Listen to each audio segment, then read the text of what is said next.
这全国大罢免来到这个时阵呢，搁10天就要投票啊！即马真侪民众拢已经准备好势，就连各地嘛除了来办这电视说明会，今仔日开始呢，爱提醒大家爱注意，就是禁止来发布甲引用民调的数字，上当时会罚到200万。也毋过针对一寡用词，亲像是选情危急，也是讲有可能会减几色，这款的用词，安尼敢会算违规咧？中选会是表示讲，这都要以实务的个案来分别判断。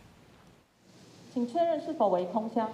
剩10天就要举行头一波的罢免投票。立法院内政委员会考察区公所7月2日罢免案投票开票的规划，针对顶一则网络传讲，即个哪像无投票通知书，或者是用纸箱仔的票箱，敢有可能会唱票？中选会主委李进勇驳回讲，这是无可能的。嘛呼吁10日开始，别当散布甲评论罢免民调，也若清在看到的过急这2字，敢是有违法？伊强调讲，爱以个案来审定。即便是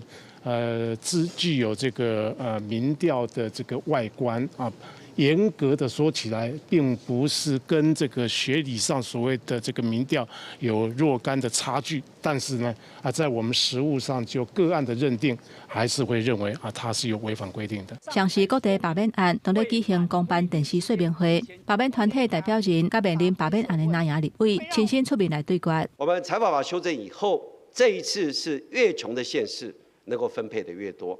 中央从75降为65的分配，地方从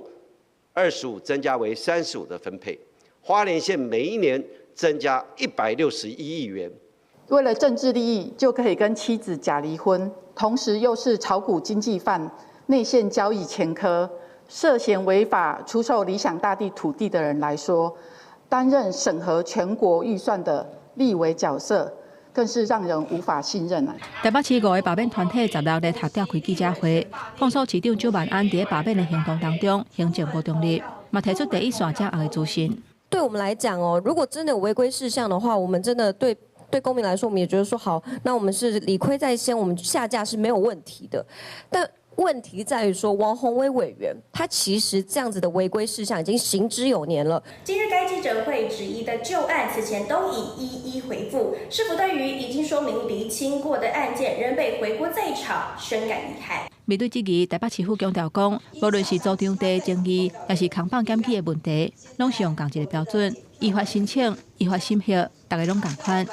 记者综合报道。